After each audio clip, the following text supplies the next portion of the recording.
Hi, my name's Chris, and my role in this project was mainly focusing on color sensing, variable soldering, and wire management. My name is Anthony, and I was in charge of programming each individual component and assisting Aaron with programming the robot.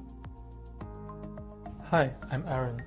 I was in charge of the mechanical design of the robot navigation system, and programming the robot as a whole.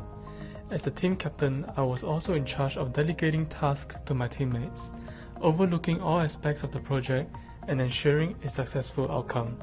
For our gripper, we initially designed a dual mobile gripper controlled by a single servo. However, we found this design to be quite complex and would have issues grabbing pucks without interfering with adjacent pucks. And so we settled for a single mobile gripper arm design that also allowed for easy implementation of a micro switch for puck feedback. For our lifting mechanism, we opted to use a rack and pinion design due to its simplicity and efficiency, as opposed to the worm gear, which was slower. An early draft saw too much reliance on 3D printing, and so we refined our design to include more laser cut parts, with more complex design being the trade-off. We decided between two stepper motors to drive the gear for our rack and pinion.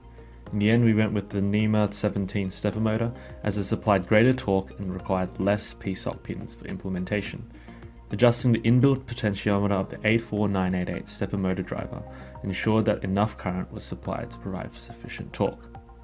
Our gear ratio was chosen so that it enabled smooth and accurate motion within the constraints of 3D printing. We initially used T-nut holders, however it proved ineffective in handling the vibrations of our stepper motors.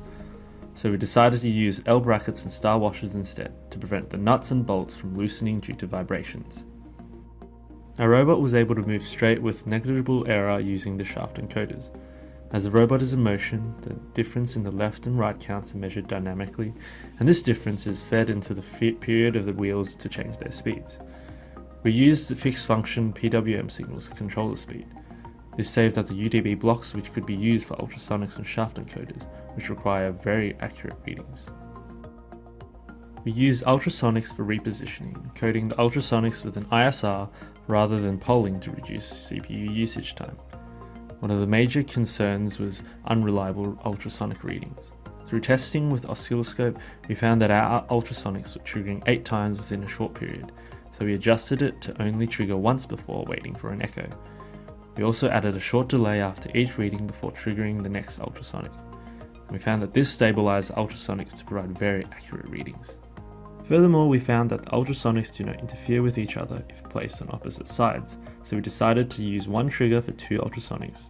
We chose to use a single 4-pin LED that could cycle between all 3 colors, as it enabled us to shine them from the same position relative to the photodiode, resulting in more consistent color detection. An IDAC was used to eliminate the effects of ambient light. The performance of our robot was based on precision and efficiency, focusing on completing the task with minimal error. Our priority was making sure our robot moved perfectly straight and minimize the need for turning in its pathing to reduce time required for realignment. Pucks that were not currently needed were stored in a specific spot closer to the home base that the robot remembers. It will return to that spot once the puck is needed to save the need to go and find a new puck at the other end of the arena. To further improve our robot, our arm design could incorporate an additional axis for lateral arm movement. This could allow us to access a broader range of pucks from the same position, and also reduces the risk of our robot driving too close to the wall. We could incorporate the use of PID controllers for greater accuracy and control in movement, and help assist in ironing out any shortcomings of the ultrasonics in repositioning. We could also incorporate dynamic color detection that would scan until a puck is detected, instead of moving a fixed distance towards the grid. Thanks guys for watching, and we hope you enjoyed the video.